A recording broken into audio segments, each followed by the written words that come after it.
এই দেশে না জীবিত মানুষের থেকে মৃত মানুষকে বেশি কদর করা হয়। তার জলজ্যান্ত উদাহরণ কিন্তু ওসমান হাদি ভাই। উনি যখন বেঁচে ছিল তখন কিন্তু মানুষের এত ভালোবাসাও পায় নাই, এত দামিও ছিল না। উনি যখন মারা গেছে তখন কিন্তু উনার লাশকে বিভিন্ন লেয়ারে প্রটোকল দেওয়া হইছে, সিকিউরিটি দেওয়া হইছে এক্সট্রা। অথচ উনি বেঁচে থাকতে একটা অটো রিক্সাতে করে চলাফেরা করত। একটা কোনো গাড়িও ছিল না। হয়তো আমরা অনেকেই ভাবি অনেক বেশি লাক্সারিয়াস লাইফ লিড করতো উনি হয়তো। বা অনেক বেশি দামি কোনো বাড়িতে থাকতো। অথচ ঢাকার শহরে মাত্র ১২,০০০ টাকায় কিন্তু বাসা বাড়িতে থাকতো উনি। এমনকি উনার সেই বাসার সিকিউরিটি চাচা উনি বলতেছে যে এত সাদাসিধে, এত সরল সহজ একজন মানুষ ছিল, এত হাস্যোজ্জ্বল একজন মানুষ ছিল। যখনই উনার সাথে দেখা হইতো তখনই হেসে একটা সালাম দিত। চাচা বলে ডাক দিত। যেই দিন এই ঘটনা ঘটে সেই দিনও শুক্রবার উনি আমার সামনে দিয়ে বের হয়ে গেছে। আমি বুঝতেও পারি নাই যে এত খারাপ কিছু উনার সাথে হবে। সবথেকে বড় কথা ওসমান হাদি ভাই যখন ওনার নির্বাচনের প্রচার প্রচারণায় কাজ চালাইতে বিভিন্ন জায়গায় যাইতো। একটা ভিডিওতে দেখলাম যে একটা বাসা থেকে ওনাকে ৩ বার ময়লা পানি ওনার গায়ের মধ্যে ফালাইছে।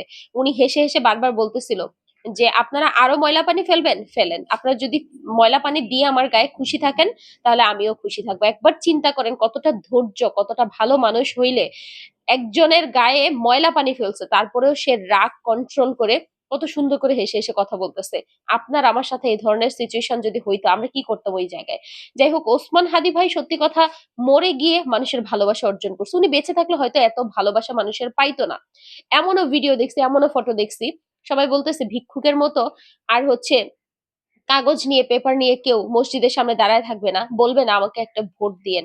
তাছাড়া এমন ভিডিও দেখছি যে উনি হচ্ছে ওনার নির্বাচনের প্রচারণা চালাইতেছে, অনেককে গিয়ে হচ্ছে পেপার সারতেছে যে আমাকে একটা ভোট দিয়েন। অনেকে হাতে ধরতেছে, অনেকে ধরতেছে না। কেউ তাকাইতেছে, কেউ তাকাইতেছে না।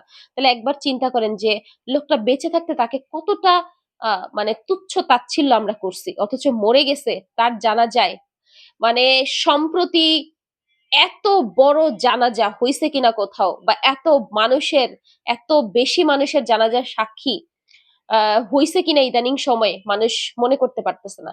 ১৪-১৫ লক্ষ মানুষের মতো একটা জানাজা চিন্তা করা যায়। অনেকে বলতেছে মন্ত্রী মিনিস্টার যদি মারা যেত তাও তো এত মানুষ হওয়ার কথা ছিল না।